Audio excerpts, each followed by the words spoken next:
But let's get into these allegations. You know we got to start with the good one first.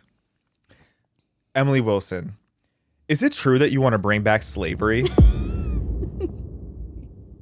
Yeah. Yes. It's really funny. Obviously, that clip was like really taken out of context, but I guess people can't like tell that I'm joking. But that clip, that is going to be the clip that follows me for like the rest of my life. But I'm fine with it because like like anyone with a brain like can see what I'm saying, and it's also funny. It's like, I know you well enough to know your sarcasm, but I feel like anybody with common sense or even just a basic sense of humor would have seen your sarcasm. Let's go ahead and play that clip. If everyone in a state wants something, go ahead and have it. So if everyone in Alabama wanted slavery back, you'd be okay with that? Sure. If everyone in the state wants it, go ahead.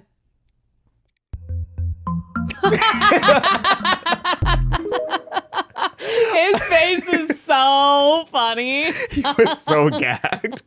I figured if I was going to show this clip to you for the millionth time, I was like, let me at least find one that'll make you laugh. Yeah, that one's funny. I've seen people like his face. I can only imagine the harassment that you're getting because I get tagged in this video every single day of people still to this day, months later, being like, how can you support this girl? And it's like the whole premise of the argument is stupid because he's trying to stretch this logic of saying like, oh, well, if everybody in the state wants abortion, then we should just have slavery be the same concept. It's like, and then he says, that's how you test logic. It's like, no, that's literally an outlier. That is a red herring. That is like, when you bring in an exaggerated version to try to compare to something, you have lost the argument. Well, that's what I was saying. I said the whole time, like, you can't argue about anything that's going on right now. So, or anything that's just logical. So you're bringing up hypotheticals, which don't make sense because you can't just mix situations. Mm-hmm. Like slavery, first of all, you're talking about slavery historically. And which is funny. Hundreds of years ago, mind you. As you're completely ignoring the slavery going on all around the world right now, okay, which I think is interesting. Don't see him bringing that up or bringing any attention to it since it's such a topic he's so, heated about. But it's just like they're two different things. It's like when people compare suffering. Yeah. You know what I mean? Like, you can't compare people's suffering because people are different. The hardest day of someone's life is like the easiest day of someone else's life. Mm-hmm. But that's how I just think you're losing an argument when you have to go to like hypothetical situations, which is so dumb. Why don't we just talk about real situations? Mm-hmm. But also, I was just having consistency. Right. Like, also, it's like, okay, I guess if like 100% of a state wanted something, like, sure, just let them have it. Like, I don't understand anymore. I mean, you get to a point where you just get so tired of playing these people's stupid little games where you're just like, sure, well, why that's what not? it was. No one saw that I was sat there for 4 hours at nighttime just being like, so like, actually, like, what do you think about this? For like literally 4 hours, to the point where I was like, I don't think about anything. I don't care. Whatever you say, I would just say yes to get out of this room. I mean, in case you don't see it, I'm literally like slumped over. I'm in a sweatshirt and I just go, over it. Sure. Honestly, whatever you think about me, it's true. That has been my MO. I'm like, when you hear something about Xavier DeRusso, believe it. No, literally. Believe it. Because I don't have time to sit here and debunk every single false like narrative that someone decides to bring up about me. I want to bring up the quadrant of the white dudes for Harris. Oh, God. Because for the people who don't know, that was Dean Withers. He's like one of the biggest like left-wing political wow, I influencers. can't believe they lost. And it's like, I just want to break this up. Walk with me, dare I say.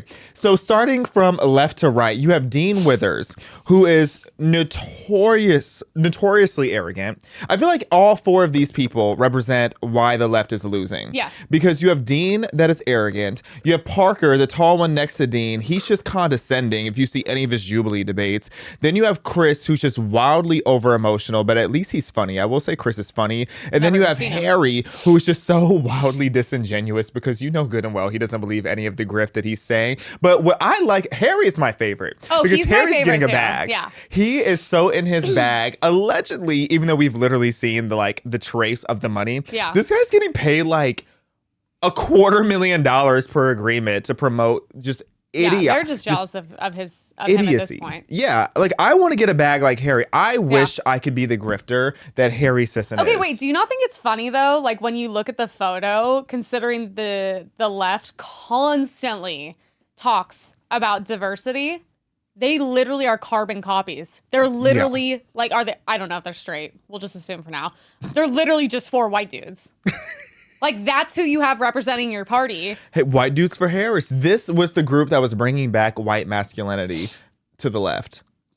Yeah, and you know what? I don't like the whole condescending thing. The issue I had with him the second time, which is why I just got up and left, because I was like, at a certain point, it's disrespectful because my time is valuable, is he just kept saying, you're dumb, you're uneducated, you're uneducated. And I was like, it's kind of funny you think that, like, that actually matters. Mm-hmm. So with my lack of education, there we go, I still am able to be smarter and have more common sense than you. So I don't know. It's like, I guess, like, you're winning by calling someone dumb.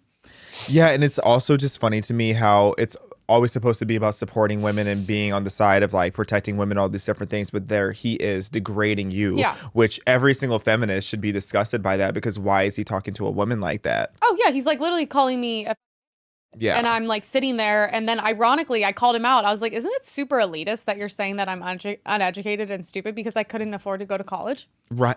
Clock it. And I was like, isn't that kind of like elitist of you? And it is elitist. And that's the thing, is like the left tries to act like the right is the side that's just like all these rich oil billionaires and stuff. It's like the right is the working class. The elite people are on the left. I mean, Kamala Harris raised $1 billion in a span of months for her campaign. So that just by definition just shows that their side is full of the elite. It's full of the aggressive, like the over the top educated.